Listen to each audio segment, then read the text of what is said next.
Hi, this is Zach with Worn&Wound. Today we're taking a look at the Oris John Coltrane Limited Edition.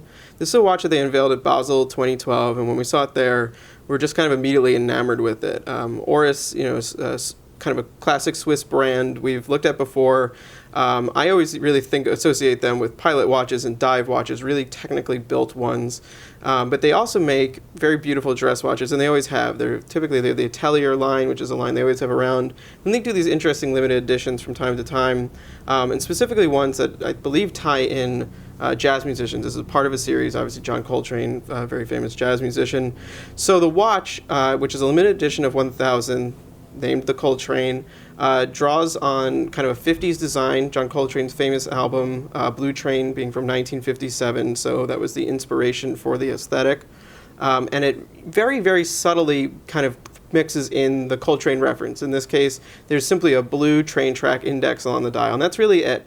And I really appreciated the fact that they did this, inspired by a musician piece without hitting you over the head with, big John Coltrane name on the dial or music notes or saxophone, anything cheesy, just this very subtle reference that either you can know and understand, or you can just appreciate the general aesthetic of the watch without really even, caring at all about the reference. So it works both ways. And then apart from that, it's just a really beautifully executed vintage style dress watch with one of the most impressive sapphire crystals I've ever seen, which we'll take a look at in a second.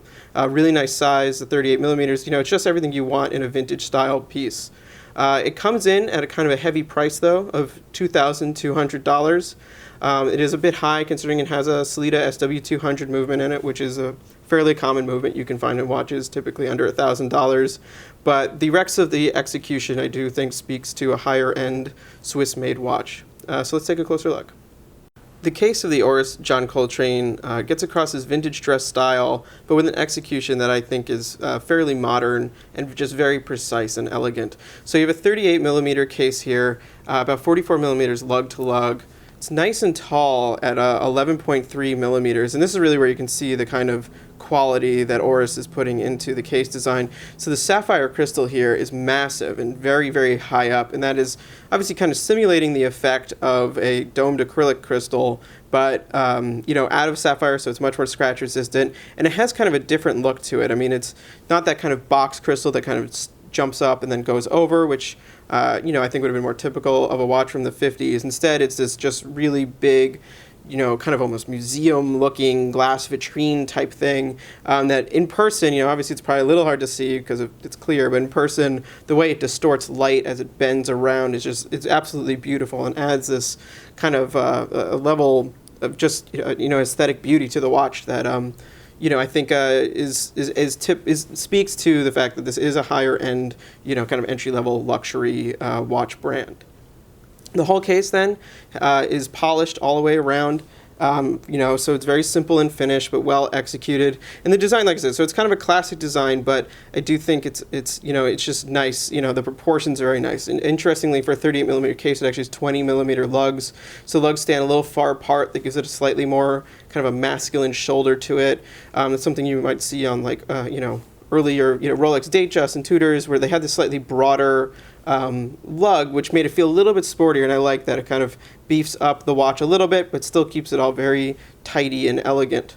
The crown on the right side here is push-pull. You can manually wind this movement. It's nice and wide, it's about 6 millimeters in diameter, and just a couple millimeters tall. Nice little coin edging on that. Once again, nice proportion, a little bit oversized, but I think in a way that works for the aesthetic. Looking again at the side, I really like just the breakup of the case here. The central case is very thin and slender, so these lugs are nice and lithe. Then it domes underneath to the case back, and then, similarly domes to the top. So it's just a very fluid design all the way around. Also, you can see here the crown is signed Oris. Flipping the watch over, you just have a simple case back with, nothing really flashy here. Oris John Coltrane Limited Edition, the edition number, this is 138 of 1,000, an Oris crest there. They kept it very simple. I mean, honestly, it almost looks vintage. I don't know if there was a decision to be made between doing an open case back or something more complicated, but it keeps with the kind of understated design. The dial of the Oris John Coltrane is very to the point kind of 50s design. It's very restrained and just simple and elegant. So it's gloss black with this primary indices of very thin applied silver batons. Nothing else in that. No numerals. No extra graphics or anything. Just very simple, very clean. So it really looks like a vintage design. And I believe it actually probably was inspired by one of Oris's own watches from the 50s. They have been around that long. And then you have this subtle blue train track index going on the outside, like I said before, referring to blue train, but then also just being a nice kind of a flourish, if you will. So rather than the typical white or a silver, the blue adds a dimension to this that I think is a little unexpected, and I really like it. The blue is dark enough not to be garish, but yet bright enough to kind of affect the black, almost giving it a slightly more navy appearance and just playing off of it very nicely. It's just aesthetically attractive. Just above 6, you have a date window, obviously placed in the center. Very glad to see that. Keeps the symmetry of the dial. They also went with a white date numeral on a black disc, so it's all very seamless. Once again, just good detailing, good decision making there. The dial itself is slightly pie pan as well, which is something I love to see. You don't see it very often, but obviously you probably would have seen more back in the 50s. So at the edge, it kind of curves down. And that plays off of the really massive domed sapphire crystal. So you just have this nice sculptural quality as you look through it. And to play off of that more, the hands then curve as well. So the hour and minute hand are these just slender, slightly tapering sticks, also in polished steel. The minute hand curves down a little bit at the end there. And, it's probably hard to see now, but when you're looking at it in person, you can see that dimensionality. And then the second hand, too, curves down at the tip. That's really it. Obviously, Oris under 12, sizable logo, but not too big. Keeps the branding, pretty obvious. Swiss made at the bottom. Like I said, what I really appreciate about this design is that the reference is there, but it's so subtle that nobody's necessarily going to pick up on it, and it actually adds some uniqueness to the design. On the wrist, the Oris wears very, very well. It's, a 38 millimeter watch is, I think, an ideal size for this type of design.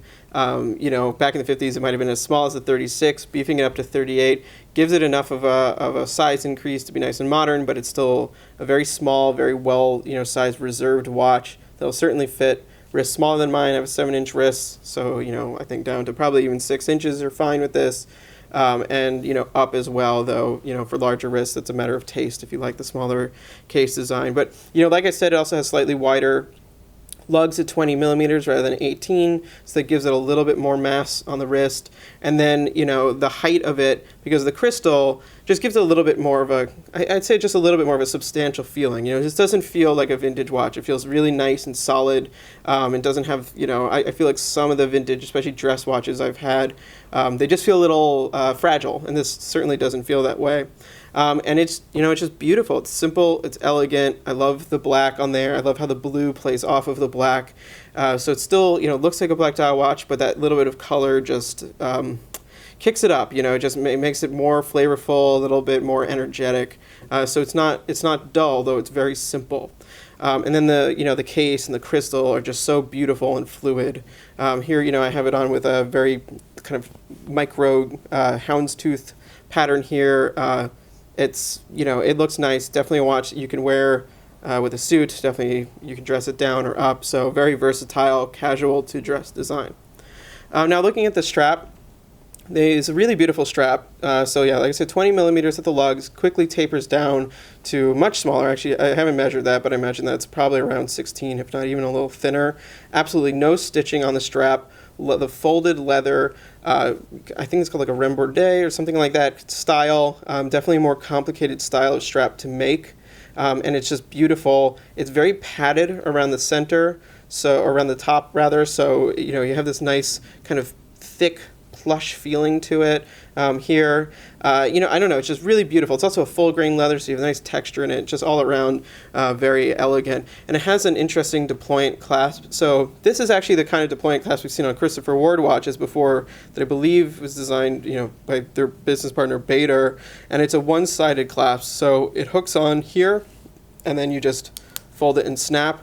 makes putting it on really easy and pulling it off and taking it off very easy, and makes it just very clean on the wrist. So you don't have the tail coming out over, you have it under, so the whole thing just looks very streamlined, and I really like that.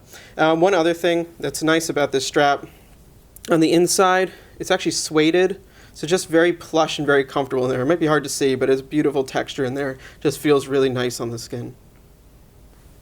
To wrap up, the Oris John Coltrane Limited Edition is simply a beautiful watch. I think they did a really good job at execution, kind of on all fronts, both of just a kind of a classic, vintage style dress watch. They made all the kind of right decisions here, I think, from the beautiful domed sapphire crystal to keeping the case small but not too small.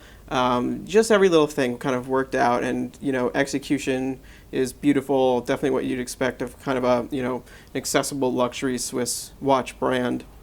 And then the mix into it of the John Coltrane influence and just that subtle blue train track index, just clever.